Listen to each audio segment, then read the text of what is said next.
अब स्कोप समझिएगा। स्कोप याद रखने का सबसे बढ़िया तरीका कि स्कोप के हर पॉइंट्स पे, स्कोप मतलब होता है ना कि जैसे हमरा आप देखिएगा, ढूंढिएगा तो हम आपको कहाँ कहाँ मिलेंगे? लाइब्रेरी में, ट्यूशन में, बी रोड में, जिम में, मुर्गा दुकान में, पनीर दुकान में, मतलब हर जगह आप देखिए जाते हैं ना। तो इकोनॉमिक्स,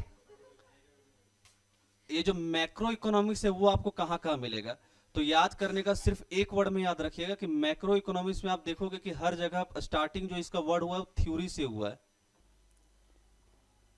ये याद रखने का तरीका है ना कि इसका पॉइंट उसमें लिख दिए, उसका पॉइंट इसमें लिख दिए।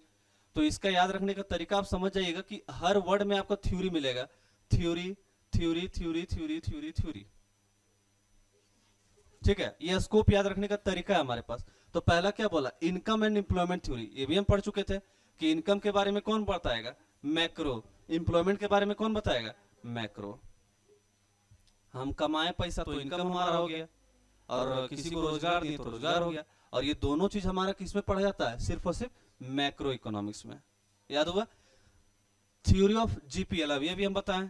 एक सीधा लाइन होता है, पार्ले जी का कीमत 3 रुपया, ऊपर गया इन्फ्लेशन, नीचे आया डिफ्लेशन, यहाँ का जो गैप बना इन्फ्लेशनरी गैप, यहाँ का जो गैप बना डिफ्लेशनरी गैप। याद हो गया? तीसरा देखिए थ्योरी ऑफ इकोनॉमिक ग्रोथ, इतना पढ़े कि याद ही हो गया है। इकोनॉमिक ग्रोथ को मतलब ग्रोथ दिलाने में सबसे बड़ा हाथ किसका होता है? PST, primary secondary tertiary. आलू का खेती प्राइमरी, चिप्स बना सेकेंडरी, बेच दिए टर्सरी। तो जितना ज्यादा पीएसटी उतना ज्यादा जीडीपी, जितना ज्यादा जीडीपी उतना ज्यादा इकोनॉमिक ग्रोथ, जितना ज्यादा इकोनॉमिक ग्रोथ उतना ज्यादा टैक्स, जितना ज्यादा टैक्स उतना अच्छा आदमी ना। अगला देखिए थ्योरी ऑफ इन्फ्लेशन, अभी बताएं।